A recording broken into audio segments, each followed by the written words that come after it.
Hey there guys, welcome back to another video. I am so hyped right now to start shooting some footage with the G85. I am transitioning from the Panasonic G7, which I've owned for over a year. Throughout that time I have mostly used the camera for video and ever so often took a couple of pictures with it. I am definitely not a photographer, nor am I a professional videographer, so just like on my G7 review, I will be focusing on the video aspect of this camera, its video performance, my thoughts on it along with my setup because I will be using this camera to make my YouTube videos with. The magnesium body feels very sturdy and it's lightweight. It's almost similar to the G7 but just a tad heavier. The body is weather sealed so you can rest at ease if you ever get caught under some light sporadic rain when you're out and about taking some pictures or recording. I wouldn't recommend staying under the rain though. The thing I like about micro four throw cameras is how compact they are compared to DSLRs and how easy it is to learn the basics for video.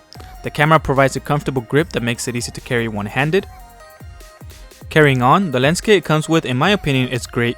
For video has been awesome and I'll show you some footage that I got with it in a bit. The lens is 71mm long and weighs in at 210 grams. I find the 12mm to 60mm range with an f3.5 to 5.6 power OIS aperture to be a good focal length. The connecting section of this lens is made from metal and it has a rubber gasket around it because this lens is also weather sealed just like the body. I've been debating whether I should get the Panasonic 25mm f1.7 lens since it's on sale right now at Best Buy for $149. That big aperture would surely capture some stunning low light footage and video, but I'm debating whether I should get it because I don't usually record my videos in low light, but I think it would be a nice addition to my growing arsenal of lenses. What do you guys think? Should I get it? Let me know in the comment section. On the bottom of the camera is the battery compartment. The camera comes with a 1200 mAh battery. I would recommend getting extra batteries if you plan on shooting for a long time away from home or an outlet. The batteries from the G7 are compatible with the G85, so that is cool. If you got the money, you can buy a battery grip as it has connectors for it so you can extend your battery life even more. The way that the battery latch opens is obstructive on my fluid head, so I have to unscrew the mount every time I want to swap out batteries. It all depends on the head you're using though. I really like that they moved the SD card slot to the right side of the camera, which is much better to access for me. I don't have to keep removing the mount even more to access the SD card. The G85 can record up to 4K at 30 frames per second, so I would recommend you purchase a UHS Speed Class 3 or higher for that. I've been using this Samsung SD card that I got for $40 off Amazon and I've had zero issues with it, and I have the link in the description if you want to take a look at that. Under the flaps on the left side of the camera rests a mini HDMI output and a micro USB port. There's also a microphone jack and a connection for a wireless remote, but I recommend using the app, which I would get into further in the video. At first glance, this looks identical to the G7. The size, dials, and button position seem to be all in the same spots that you may not even be able to tell them apart if you're new to them. On the left side here sits a dial to change between single shots, multiple shots when you hold down the shutter button. 4K pictures, which reduces your pictures to 8 megapixel but captures fast moving objects, which I do not find myself using often on my G7, but I think it's cool.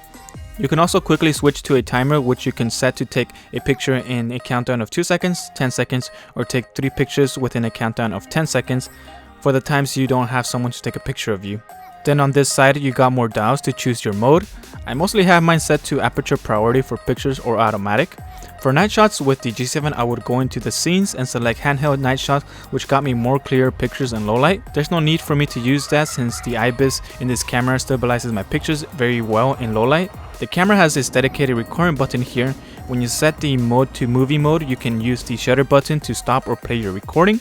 You can adjust the ISO with the slider here to compensate for the lighting situation you're in. You can also adjust the contrast and choose a different scene right from this screen here. One feature that really stands out compared to the G7 is that in-body image stabilization. It works wonders when taking stills or even recording while walking around. I can get very smooth panning shots on my tripod while I have the IBIS on, and even when I don't have the tripod I can just pan around with my hands and it looks like if I have been shooting it on a tripod. The reduced shutter shock also helps your pictures come out looking more crisp every time you take a shot.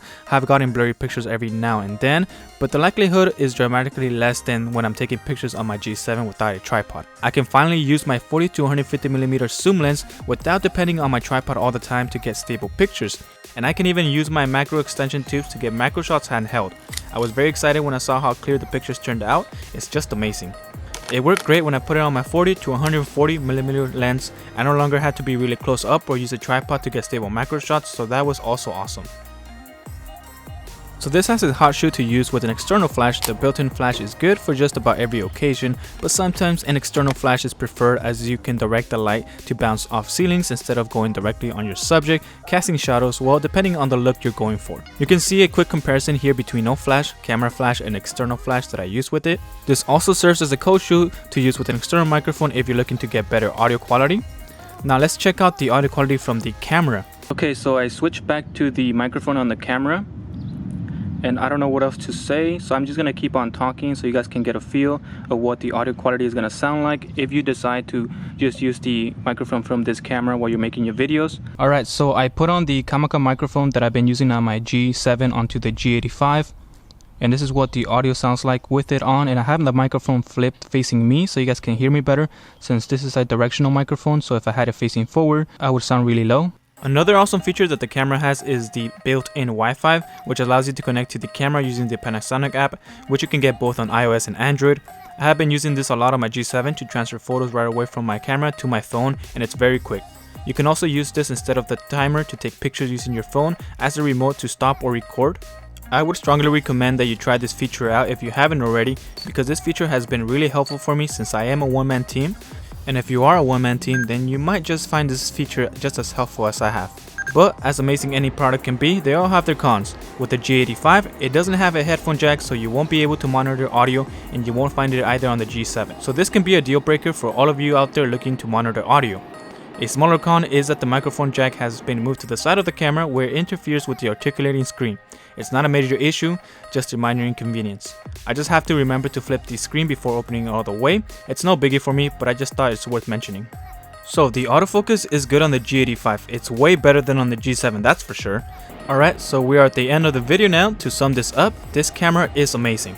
I would highly recommend it. However, if you use your camera on a tripod all the time for video and shooting stills, and you always shoot indoors, or just most of the time you shoot indoors, then I would recommend taking a look at the G7, which is a great alternative to the G85 for a more affordable price, but you won't be getting the IBIS or that weather sealed body.